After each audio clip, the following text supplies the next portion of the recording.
Welcome to episode 90 of the Road is Dead podcast. I'm your host, Rob Curtis, joined here today with Tim Strelecki. And out in Colorado with Mike Friedman.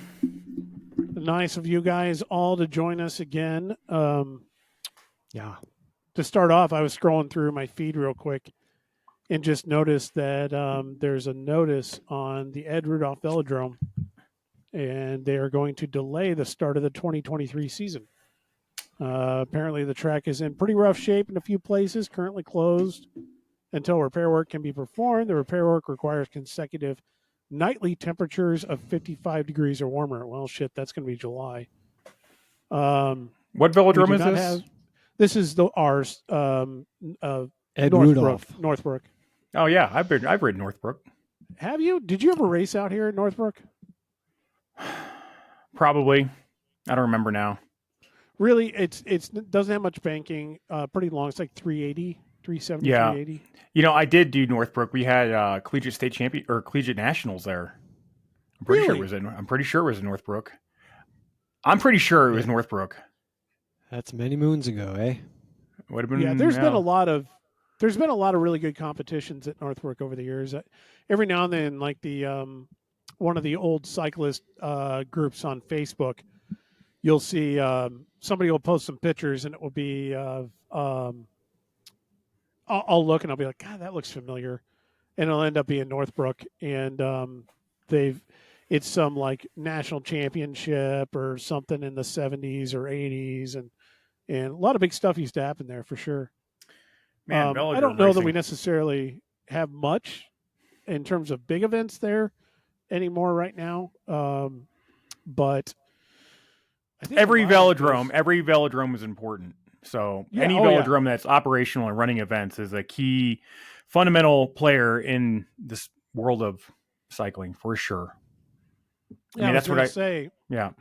The Boulder Velodrome. I sent you a link. I don't know if you saw it. The Boulder Velodrome's coming back.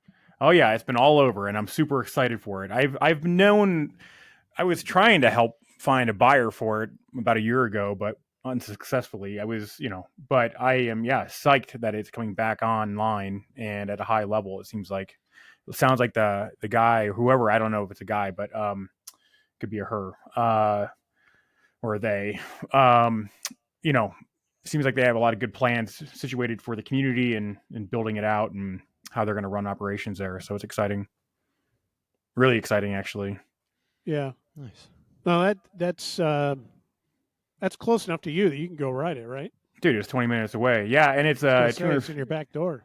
Yeah, 250 wood, and it's one of the, I think, 4 velodromes in the United States that's Olympic caliber, the right size, the right shape.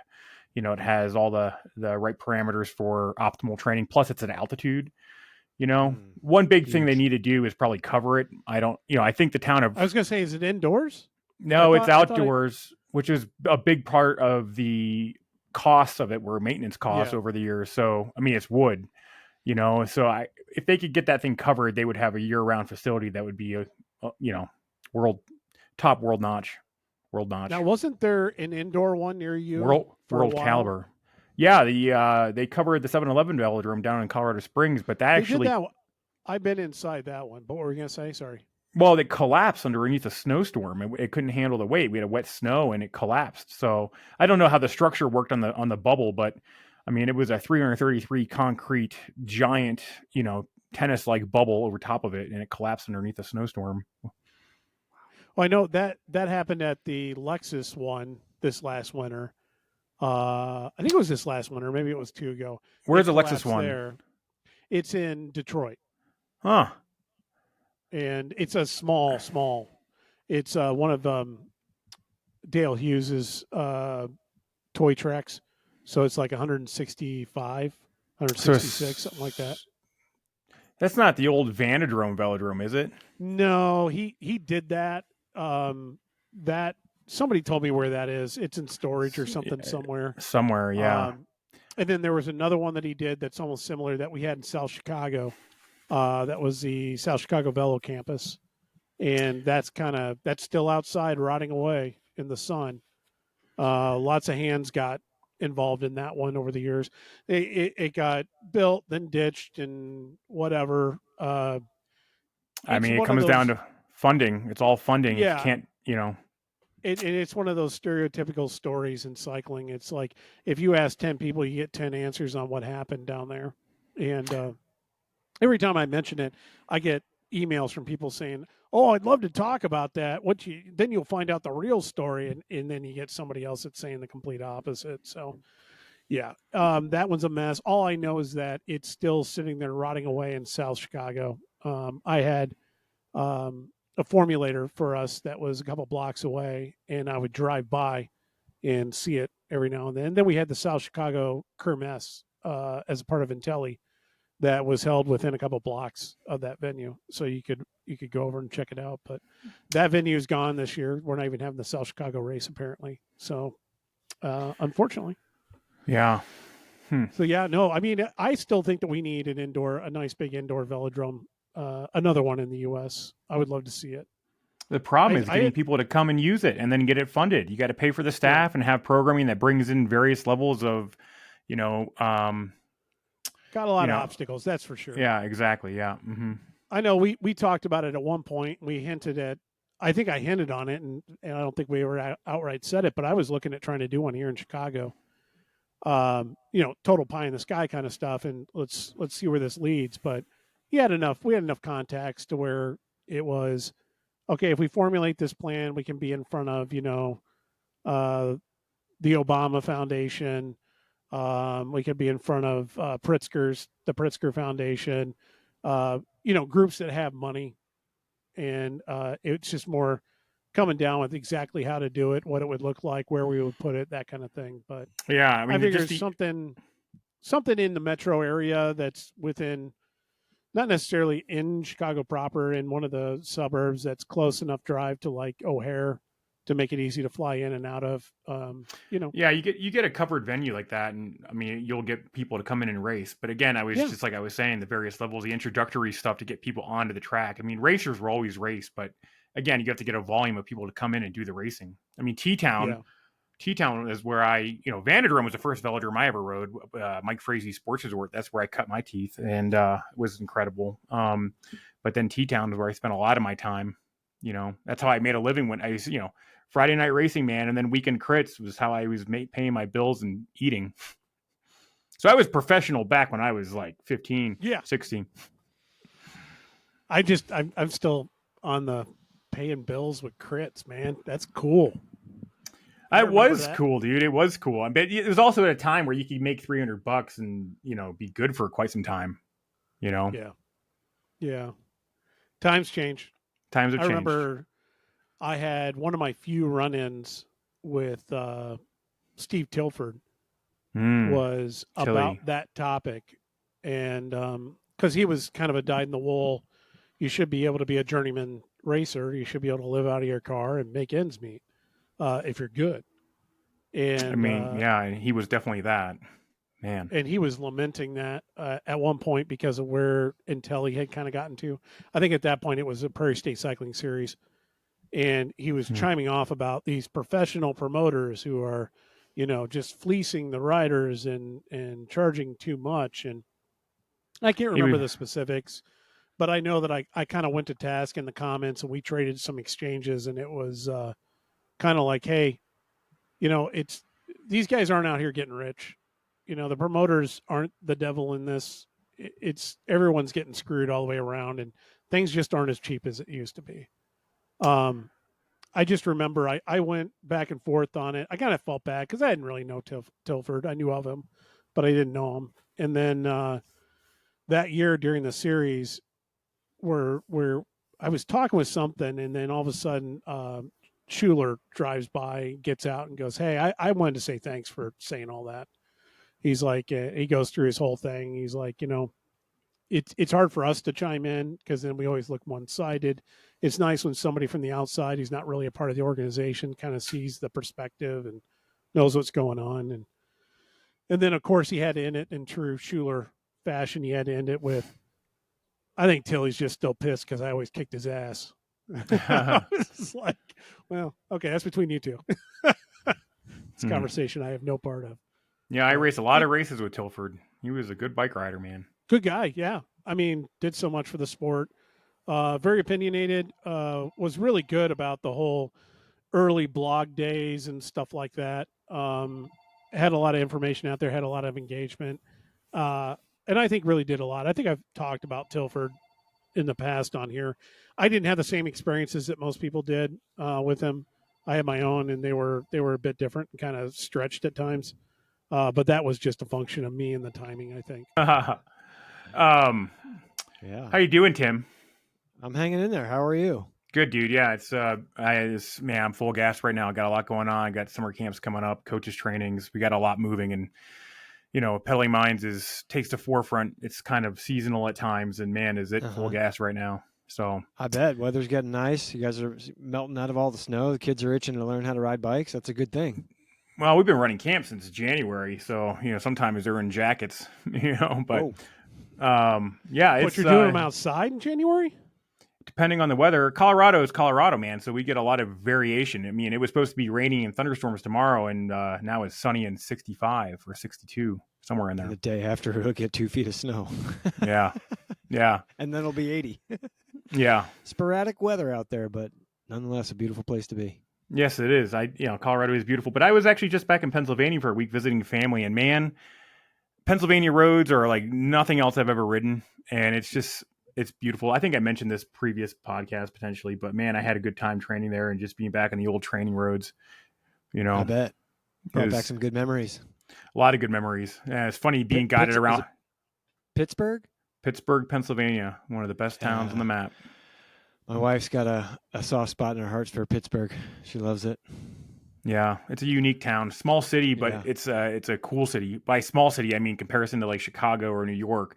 And you drive through the tunnels there, and you have this city that is a real city, but it's not like the urban sprawl that you get when you go like fly over Chicago or New York. I mean, the sprawl of Chicago is absolutely insane when you're flying for minutes on end at 300 miles an hour and you haven't gone over it.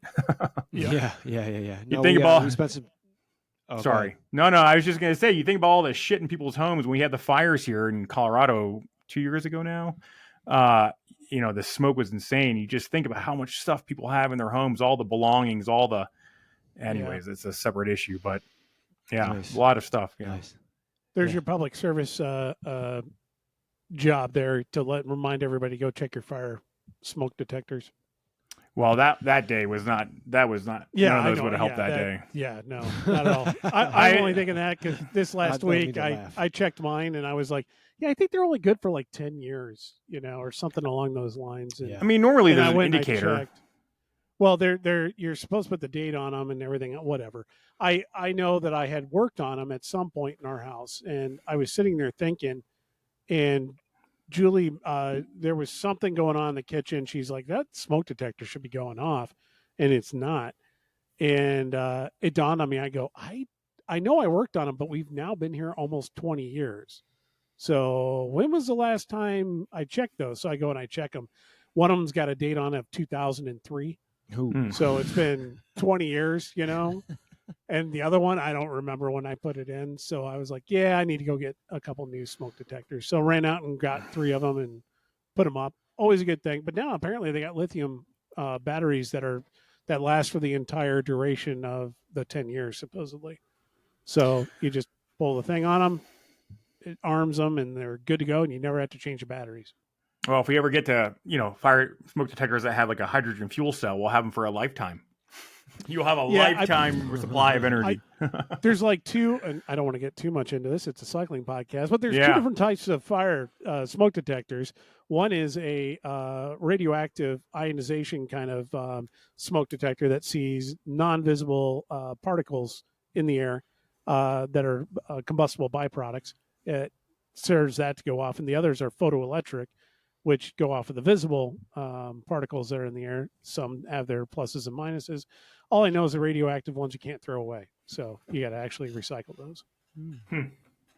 But I like them, so we have radioactive material in our house. That's good. It's actually your nerdcast for the day. That's good. The depositories for nuclear waste is quite closer than you probably realize. I'm sure you can look it up online, but it's probably right down the road. Oh, I'm sure. Everybody thinks nuclear energy is real clean, but it's actually really dirty. I mean, what do you do with all the waste? Yeah. I mean, anyways, cycling podcast. the amount of waste is still fairly small. But yeah, cycling. No, but not we a ride. not a nuclear. Nuclear waste Yeah. is it's huge. All the spent fuel cells are still in all the heavy water reactor areas in the reactors themselves for the most part. That's not true. All the spent fuel rods are. No, that's not true. It's actually a really large problem. They don't really talk about it too much. No, they're working on it. The storage, anyways. Anyhow, yeah. Well, but we ride past the nuclear reactors down by us during our big gravel ride of the year, night ride of the year, dust at dusk. So there's our tie-in. See, it's about cycling and gravel. Yeah, good job. Yeah, you can't argue about Tied that. it all in there. Speaking of bike riding, and I don't know where you were about to go with this, but I hurt my back when I was in Pennsylvania training with my brother. I was riding my sister-in-law's bike. The seat was too high, so I got a really bad case of sciatica.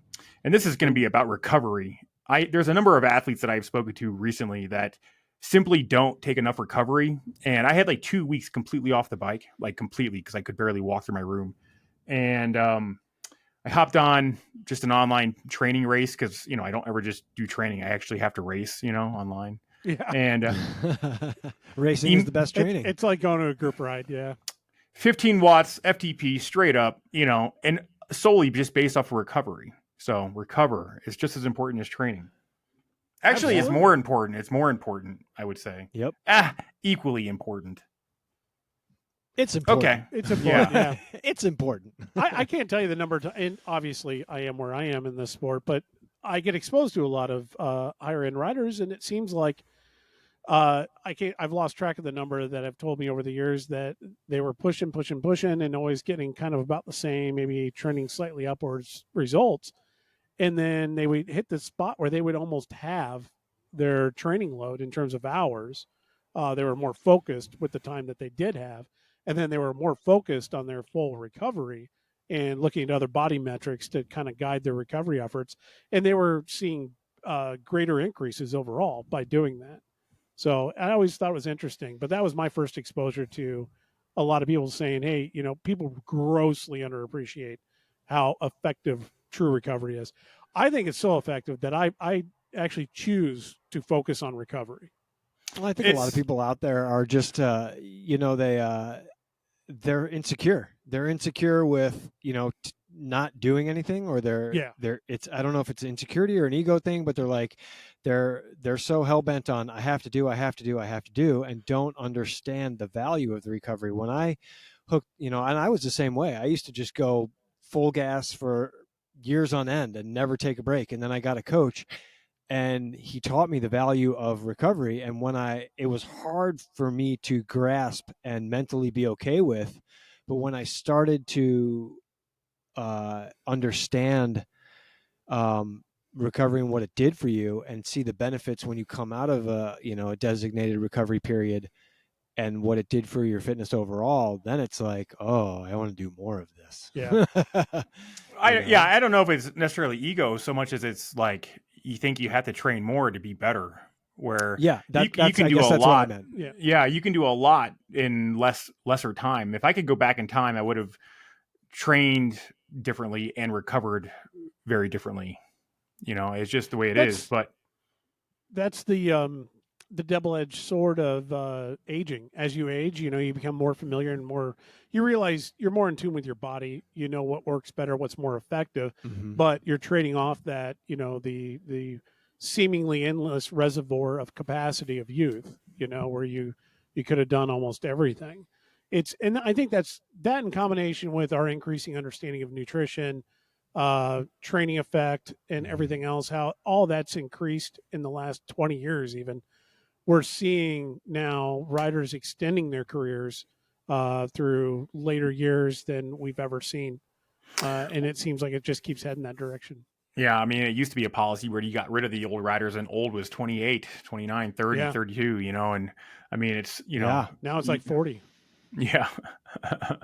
But it is, Valverde retired at 40, right?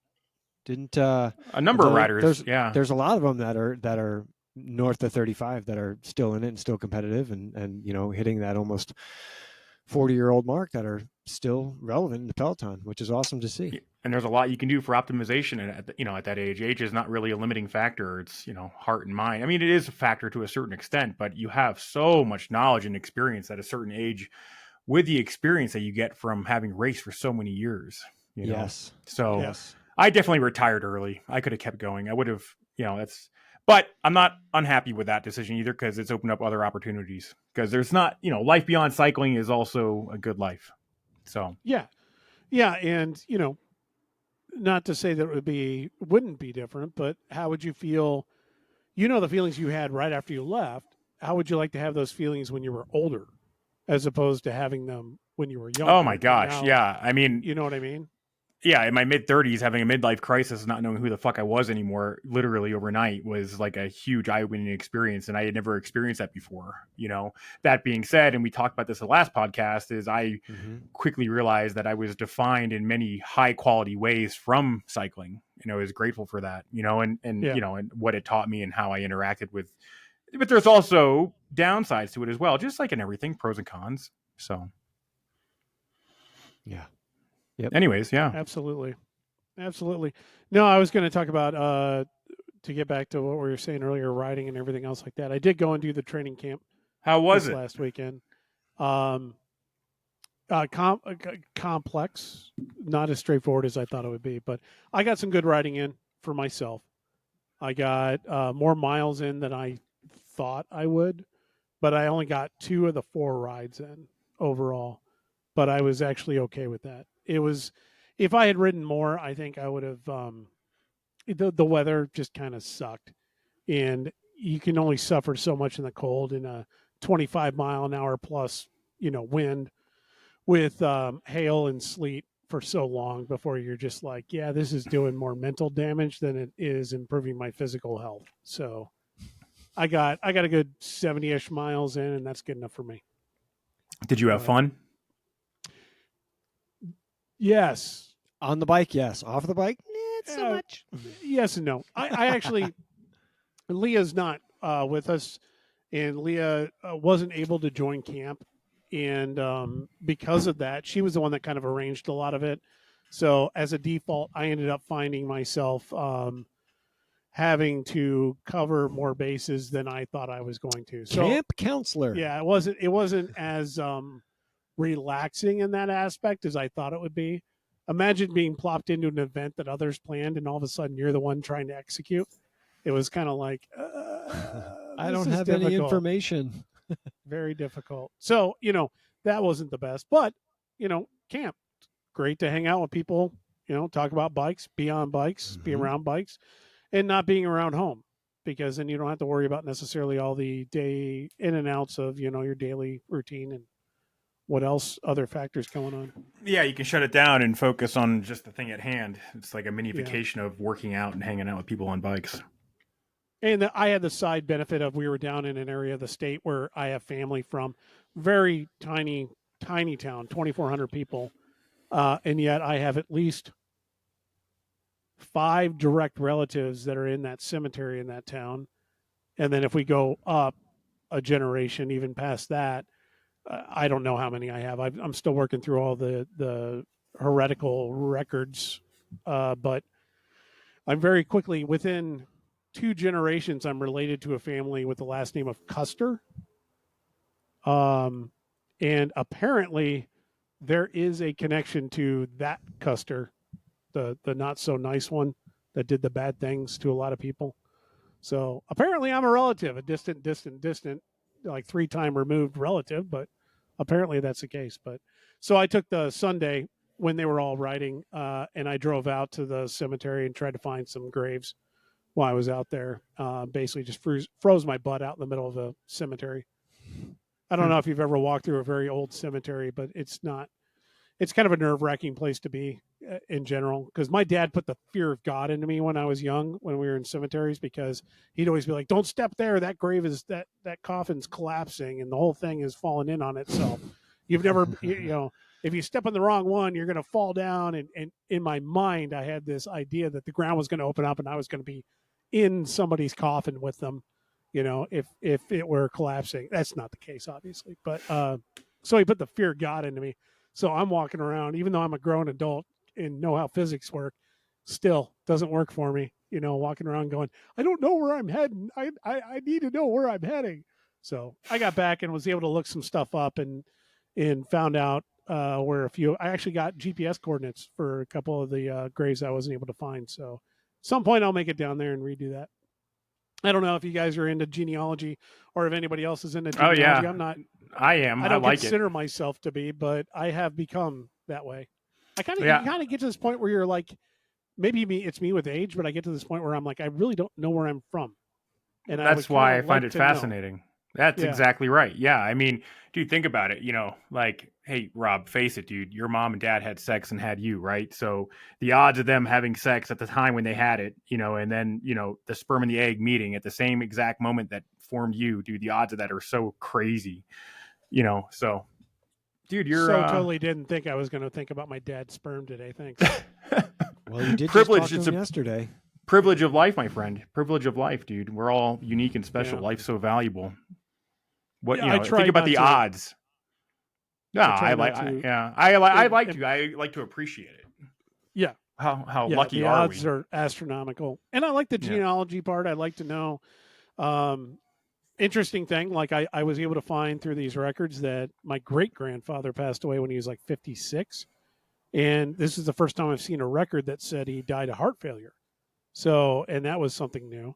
Now, granted, heart failure in 1919, whatever it was, who knows what it really was. But I told my dad this, and my dad's like, I was told he died at like 21 or something. I'm like, well, apparently not. He lived to 56, and he had like 15 children, so...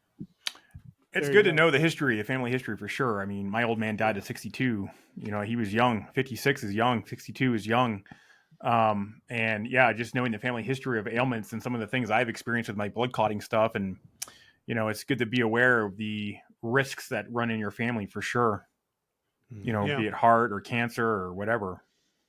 And that puts me in this weird place where it's like, okay, there are heart issues in my family. Does that mean I need to spend more time riding?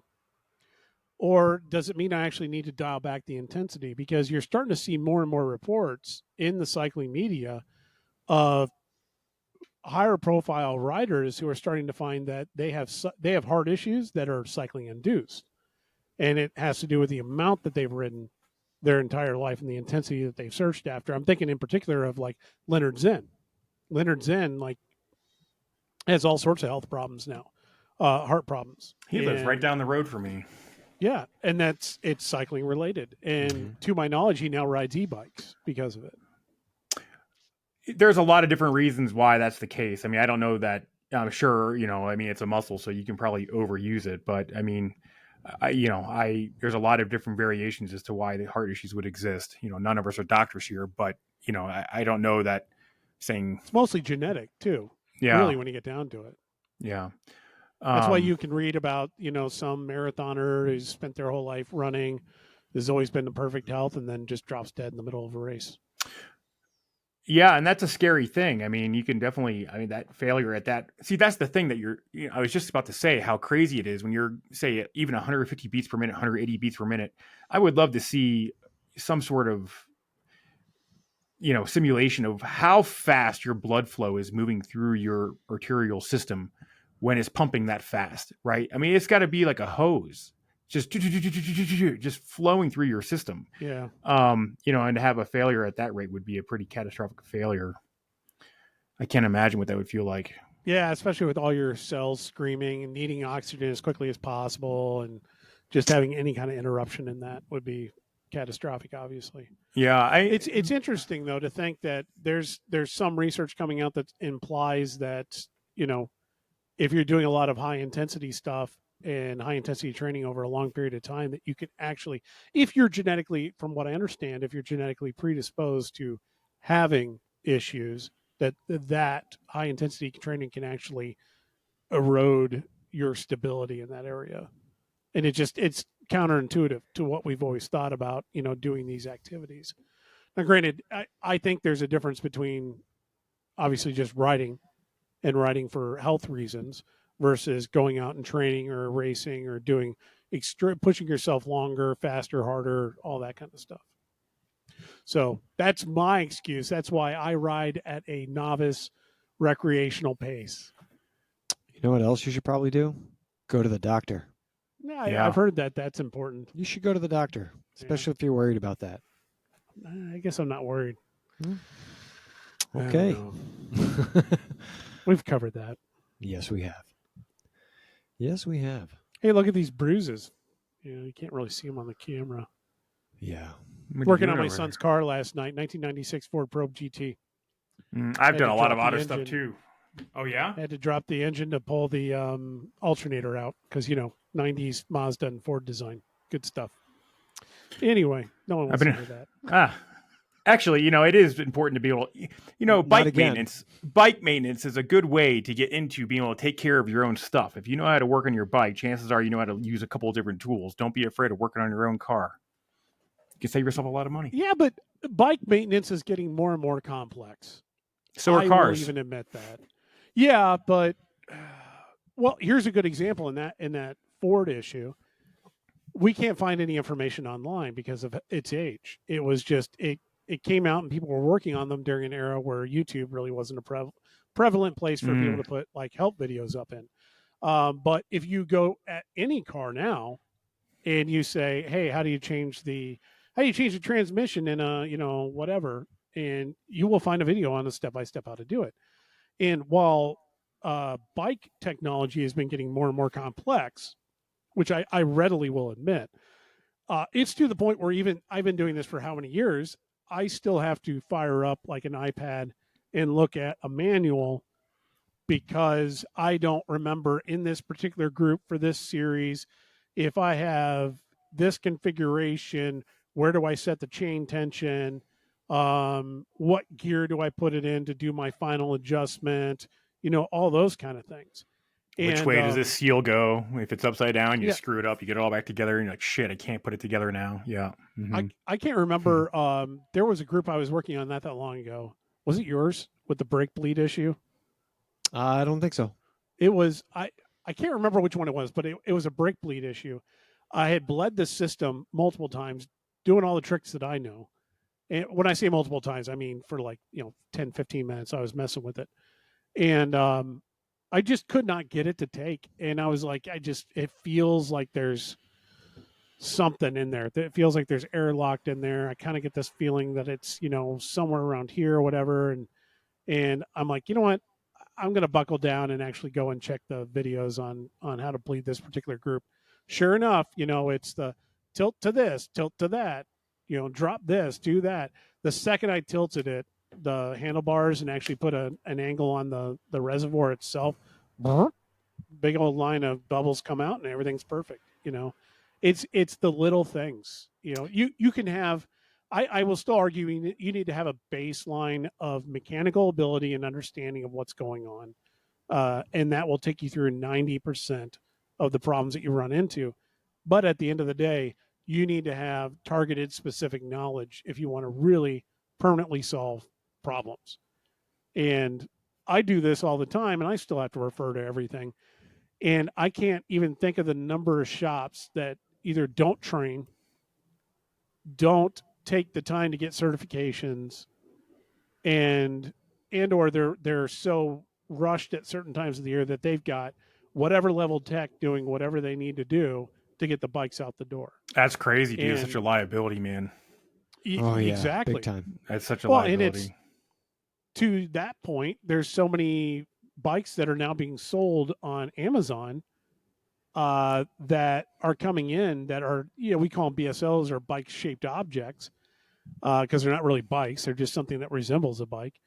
And they're coming in with brakes that aren't even capable of stopping the bike.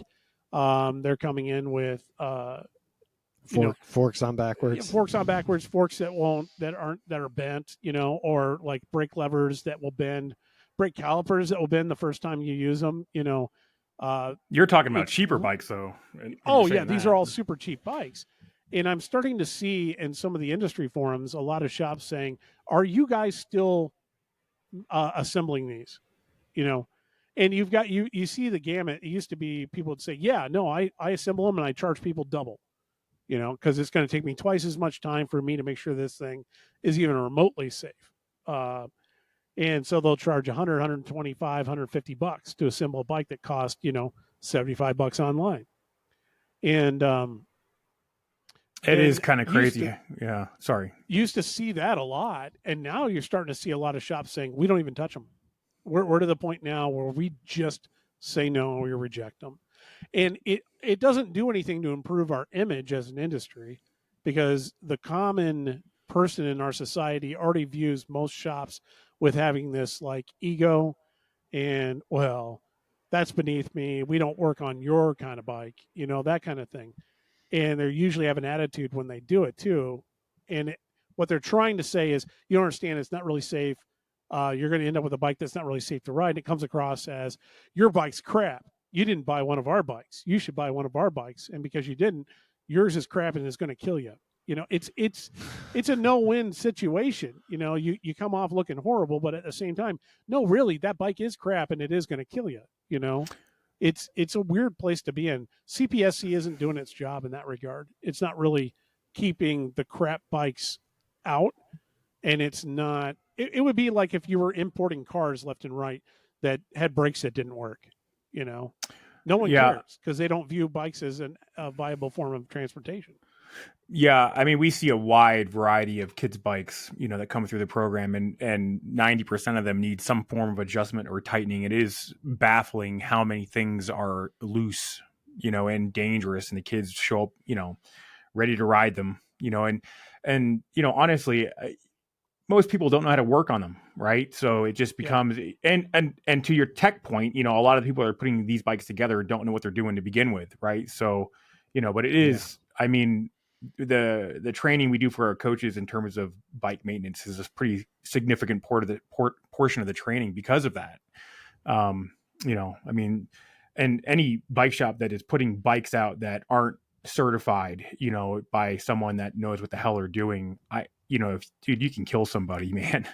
Like you were saying, even the high end bike, you could have a $5,000 road bike, and if you don't know how to work on it, it's not any different than having a $50 Huffy that the bars are loose on. What's the difference? Mm-hmm. Yeah, and it actually goes back to that Rad Power, bike article where that girl had that serious accident. I mean, it was, and actually I saw one of their bikes recently, and it is equipped with hydraulic brakes. I don't know what model they had. I don't, I want to speculate, but I think in that particular example, they had mechanical ones that were like BB7s or something like that. But something along those lines or equivalent. And while I do agree that the hydraulic stuff is better than mechanical stuff, I do often wonder what the mechanical aptitude of the people that have that bike is. There's so many things that can go wrong if it's not put together correctly, or even the wheel put in correctly.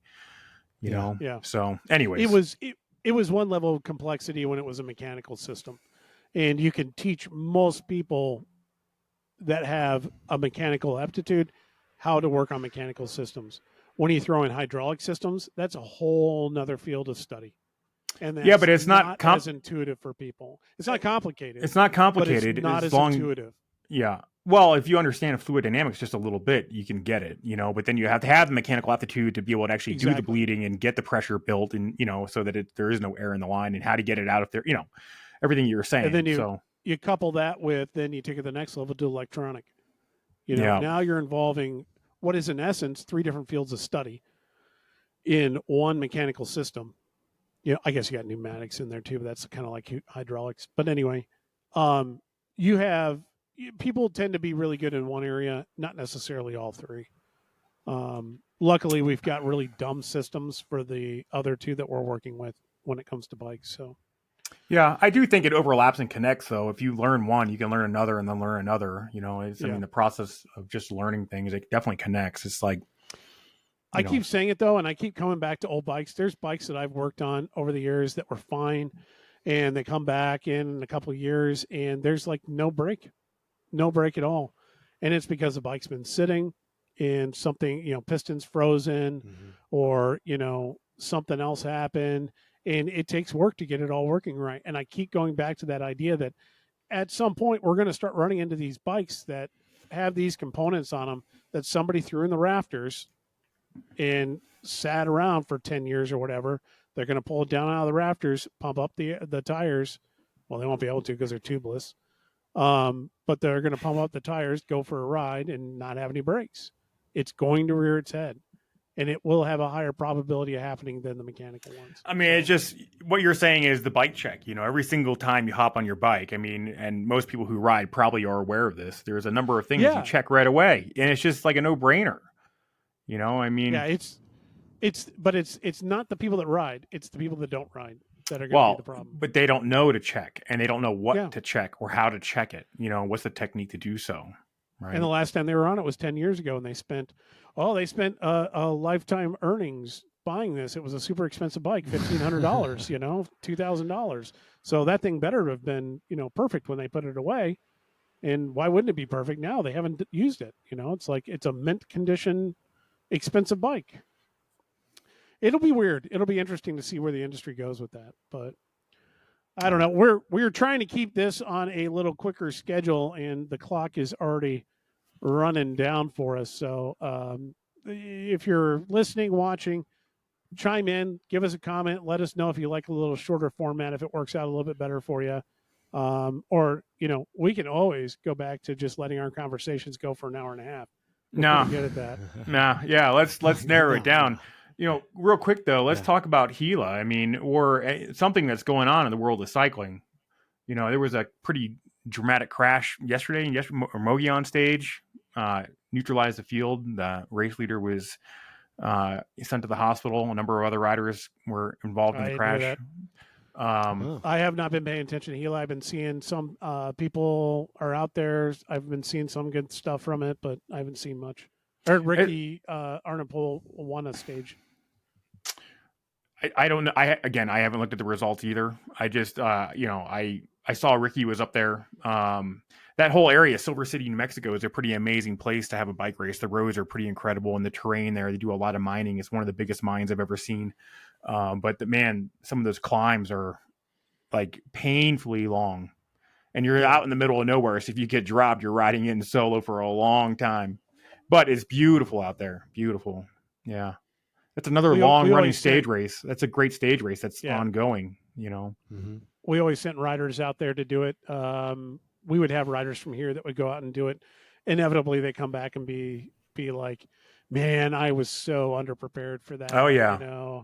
We don't have any climbs like that. Not only that, but we're racing against all these guys from California who have already been racing for 2 months. By the time we get out there, it's one of our first races of the year, Yeah. So very humbling for most of the Midwesterners that go out that way. Yeah. Yeah. It's a hard stage race for sure. Yeah. Well, I've got no other information on it unless you do, but. No, I'm fairly neutral on it, man. I was telling Tim, I've got so much going on that sometimes we get on these podcasts, I don't know what we're talking about until we're in the moment. So, you're not the only ones. Yeah. It happens, but I keep being told by everybody that they love hearing us fumble through our self-realization. Yeah, well, open books here. I think I think being open and vulnerable for a lot of people can be really beneficial. I mean, most people don't talk about shit. They don't know how to express emotion, especially as guys. I mean, women too. But it's like there's a lot that we can easily talk about. So what you're saying in terms of comments, if people want to hear stuff, by all means, mention it. I mean, drop us a line at roadisdead@gmail.com anytime that you want. As always, go out and visit pedalingminds.org. Yeah. You can visit drop a buck or two in there. It always goes to a good cause. It does. And then, as always, ask for your favorite chamois cream by name, Buttonhole. Go into your local shop and ask them how their Buttonhole is doing. It's a good product. I've been making a lot of phone calls to shops lately, letting them know that we're here and we got some good supply. So if your local dealer is not carrying your Buttonhole chamois cream, there you go. What is that logo supposed to be, Rob? That is a buttonhole. That is a button. Oh, it is a buttonhole. That's I was thinking something different. Sorry, buttonhole. Well, ask how my buttonhole is doing. No, I do. I make that phone call now, and Heidi used to make all those phone calls for years, and I do call up and I can say, yeah, it's Rob from Buttonhole Chamois Cream. just calling to see how your buttonhole's doing, and inevitably I get a lot of laughs out of that. So. You ever see that scene from the old movie Airplane where Stryker's got to fly the plane by himself and he's like sweating bullets? Yep. That's what Rob looks like when he's dialing the phone. Yeah. I mean, Stryker. I obviously like talking, but it's the cold call that I have a problem with. Oh yeah. Yeah. If I don't know who I'm talking to, it can make it. It's like I told you, I had the telemarketer job once, and it was the worst thing I ever had. And it was very short lived. Yeah. Depends if you believe in the product. That does make it easier. That definitely makes it easier because you do the call and you just like, listen. You're handed a piece of paper and they say, read this. And you read it. And the guy's on the other end going, you sound like you're reading a script. Well, yeah, I am.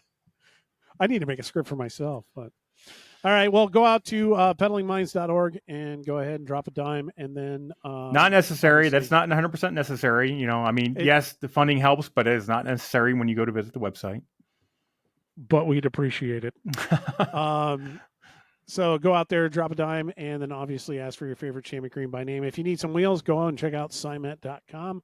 Apart from that, take a minute and look over your bike. It's we're getting into the season. Make sure it's safe. Make sure it's clean. Make sure it functions properly. If it does not go and you do not know how to work on it, then you don't feel comfortable working on it, take it to your local shop. Tell them that we told you needed to check in. And support your local. Yeah. Support the local and they'll be here. So thanks everybody for tuning in and like, subscribe, and share and enjoy the ride. Catch you next week.